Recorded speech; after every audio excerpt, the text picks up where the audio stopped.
Porti i Durrësit ka regjistruar rritje të aktivitetit gjatë 5 mujorit të parë të vitit 2026 me tregues pozitiv në përpunimin e malrave, eksporteve dhe kontejnereve. Sipas të dhënave zyrtare, nga janari në maj janë punësuar mbi 1.684.000 ton mallra, ose 6.8% më shumë krahasuar me të njëjtën periudhë të vitit të kaluar.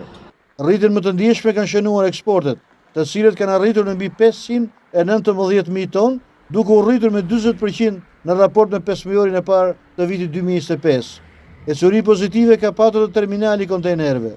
Gjatë kësaj periudhe janë përpunuar mbi 108.000 TEU, ose 29% më shumë se një vit më parë, ndërsa volumi i mallrave të transportuara me kontejner ka kaluar 1 milion ton me një rritje prej 35%. Dhe sektori tragjeteve ka rritur ritme të qëndrueshme. Në 5 muajt e parë të vitit janë përpunuar mbi 193.000 pasagjerë dhe më shumë se 83.000 automjete, duke konfirmuar vazhdimsinë e flukseve të udhëtarëve dhe transportit rrugor përmes Shqipërisë dhe Italisë.